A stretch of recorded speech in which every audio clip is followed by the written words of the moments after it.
Bidadi fight ಮಧ್ಯೆಯೇ ಈಗ ಎರಡನೇ ಹಂತದಲ್ಲಿ ಅಂತಿಮ ಅಧಿಸೂಚನೆಯನ್ನ ಹೊರಡಿಸಲಾಗಿದೆ ಭೂಸ್ವಾಧೀನಕ್ಕೆ. ಹೀಗೆ ಹೊರಡಿಸಿರುವಂತಹ ಅಂತಿಮ ಅಧಿಸೂಚನೆಯಲ್ಲಿ ಅನಿತಾ ಕುಮಾರಸ್ವಾಮಿಯವರ ಜಮೀನು ಇದೆ.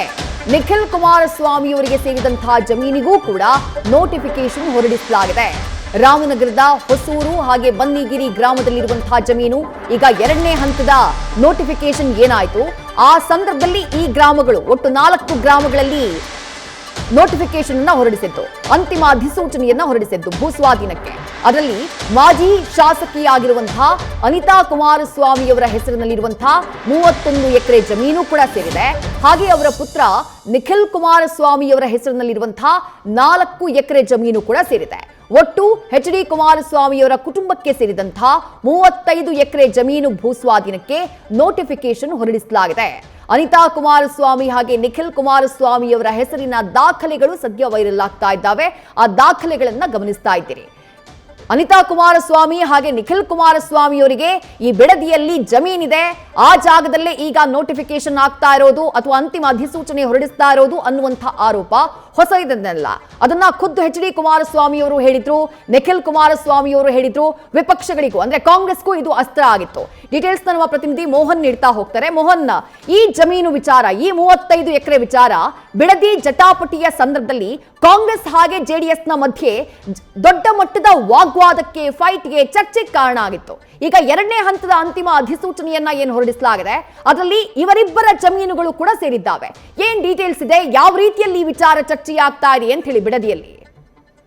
ಖಂಡಿತ ವಿದ್ಯಾಶ್ರೀ, ಏನೋ ಬಿಡದಿ ಟೌನ್ಶಿಪ್ ಜಟಾಪಟಿ ಸಾಕಷ್ಟು ತಾರಕಕ್ಕೆ ಏರ್ತಾ ಇರ್ತಕ್ಕಂಥದ್ದು. ಇದು ಒಂದ್ ಕಡೆ ರೈತರು ಹಾಗೆ ಸರ್ಕಾರದ ನಡುವಿನ ಒಂದು ಜಟಾಪಟಿ ಆದ್ರೆ, ಮತ್ತೊಂದು ಕಡೆ ಏನೋ ಜೆಡಿಎಸ್ ಹಾಗೆ ಕಾಂಗ್ರೆಸ್ ನಡುವಿನ ಜಟಾಪಟಿ ಅಂತಾನೆ ಹೇಳ್ಬೋದು. ಯಾಕಂತಂದ್ರೆ ಈಗಾಗಲೇ ವಿರೋಧವನ್ನ ಮಾಡ್ಕೊ ಬರ್ತಾ ಜೆಡಿಎಸ್ ಏನಿದೆ, ಇದು ಟೌನ್ಶಿಪ್ ಅನ್ನ ಮಾಡ್ಲೇಬಾರ್ದು ಅನ್ನೋ ಒಂದು ಕಾರಣವನ್ನ ಇಟ್ಕೊಂಡು ಈಗಾಗಲೇ ಪ್ರತಿಭಟನೆ ಆಗಿರ್ಬೋದು, ಪಾದಯಾತ್ರೆಗಳಾಗಿರ್ಬೋದು ಮಾಡ್ತಾ ಬರ್ತಾ ಇರ್ತಕ್ಕಂಥದ್ದು. ಆದ್ರೆ ಈ ನಡುವೆ ಇದರಲ್ಲಿ ಈ ಟೌನ್ಶಿಪ್ ಅನ್ನ ಮಾಡುವಂತ ಏನು ಜಾಗ ಏನಿದೆ, ಈ ಒಂದು ಜಾಗದಲ್ಲಿ 5 ಸರ್ವೆ ನಂಬರ್ಗಳಲ್ಲಿ ಬರೋಬ್ಬರಿ 35 ಎಕರೆಯಷ್ಟು ಜಮೀನು ಕೂಡ ಮಾಜಿ ಸಿಎಂ ಹಾಗೆ ಕೇಂದ್ರ ಸಚಿವರಾದಂತಹ ಕುಮಾರಸ್ವಾಮಿ ಅವರ ಕುಟುಂಬಸ್ಥರ ಒಂದು ಜಮೀನು ಕೂಡ ಇರ್ತಕ್ಕಂಥದ್ದು. ಅದರಲ್ಲೂ ಕೂಡ ಪ್ರಮುಖವಾಗಿ ಕುಮಾರಸ್ವಾಮಿ ಅವರ ಪತ್ನಿ ಹಾಗೆ ಮಗನ ಹೆಸರಲ್ಲಿ ಅನಿತಾ ಕುಮಾರಸ್ವಾಮಿ ಹಾಗೆ ನಿಖಿಲ್ ಕುಮಾರಸ್ವಾಮಿ ಅವರ ಹೆಸರಲ್ಲಿ ಈಗಾಗಲೇ ಜಮೀನು ಇರ್ತಕ್ಕಂಥದ್ದು. ನಿಖಿಲ್ ಕುಮಾರಸ್ವಾಮಿ ಅವರ ಹೆಸರಿನಲ್ಲಿ 4 ಎಕರೆ ಜಮೀನು ಇದ್ರೆ, ಅನಿತಾ ಕುಮಾರಸ್ವಾಮಿ ಅವರ ಹೆಸರಿನಲ್ಲಿ 31 ಎಕರೆ ಜಮೀನು ಹೊಸೂರು ಹಾಗೆ ಬನ್ನಿಗಿರಿ ಗ್ರಾಮದ ಸರ್ವೆ ನಂಬರ್ ನಲ್ಲಿ ಕಾಣಿಸ್ಕೊಂಡಿರ್ತಕ್ಕಂಥದ್ದು. ಹೀಗಾಗಿ ಈಗಾಗಲೇ ಕಾಂಗ್ರೆಸ್ನವರು ಕೂಡ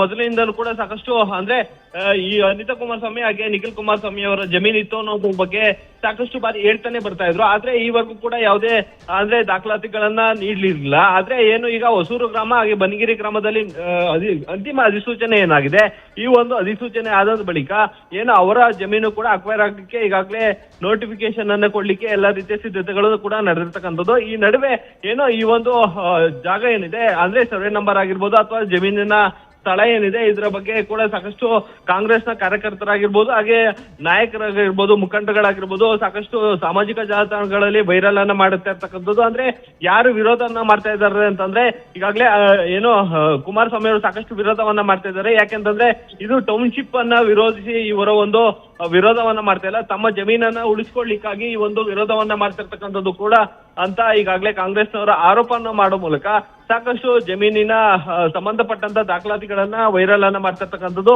ಈ ಹಿಂದೆನೂ ಕೂಡ ಸಾಕಷ್ಟು ಅಂದ್ರೆ ಮುಂಚೆನೂ ಕೂಡ ಹೇಳಿದ್ರು ನಿಖಿಲ್ ಕುಮಾರಸ್ವಾಮಿ ಅವರು, ನಮ್ಮ ಜಮೀನು ಕೂಡ ಇಲ್ಲೇ ಇದೆ, ಟೌನ್ಶಿಪ್ ಅನ್ನ ಬಿಟ್ಟಂತ ಸಂದರ್ಭದಲ್ಲಿ ಇಲ್ಲಿಗೆ ಹಾಸ್ಪಿಟಲ್ ಆಗಿರ್ಬೋದು ಹಾಗೆ ಶಾಲಾ ಕಾಲೇಜುಗಳಿಗೆ ಜಾಗವನ್ನ ನೀಡುವಂತ ಕೆಲಸವನ್ನ ನಾನು ಸಂಪೂರ್ಣವಾಗಿ ಮಾಡ್ತೀನಿ ಅಂತ ಬಹಿರಂಗವಾಗಿ ನಿಖಿಲ್ ಕುಮಾರಸ್ವಾಮಿ ಅವರು ಹೇಳಿದ್ರು. ಆದ್ರೂ ಕೂಡ ಕಾಂಗ್ರೆಸ್ನವರು ಇವೆಲ್ಲವನ್ನ ಗಾಳಿಗೆ ತೂರಿ ಟೌನ್ಶಿಪ್ ಅನ್ನ ಮಾಡ್ಲಿಕ್ಕೆ ಮುಂದಾಗಿದ್ದಾರೆ. ಇದರ ನಡುವೆ ಕೂಡ ಈ ಒಂದು ಹೊಸೂರು ಹಾಗೆ ಬನ್ನಿಗಿರಿ ಗ್ರಾಮದ ಅಂತಿಮ ಅಧಿಸೂಚನೆ ಕೂಡ ಹೊರಟಿರ್ತಕ್ಕಂಥದ್ದು. ಹೀಗಾಗಿ ಏನೋ ಅವರ ದಾಖಲಾತಿಗಳನ್ನ ಕಾಂಗ್ರೆಸ್ನವರು ವೈರಲ್ ಮಾಡೋ ಮೂಲಕ ಜೆಡಿಎಸ್ಗೆ ಟಕ್ಕರ್ ಕೊಡುವಂತ ಕೆಲಸವನ್ನ ಮಾಡ್ತಾ ಇರ್ತಕ್ಕಂಥದ್ದು. ವಿದ್ಯಾಶ್ರೀ, ಥ್ಯಾಂಕ್ ಯು ಮೋಹನ್ ತಮ್ಮೆಲ್ಲ ಡೀಟೇಲ್ಸ್ಗೆ. ನ್ಯೂಸ್ ಫಸ್ಟ್ ನಿರ್ಭೀತಿಯಿಂದ ನಿಮ್ಮ ಪರವಾಗಿ.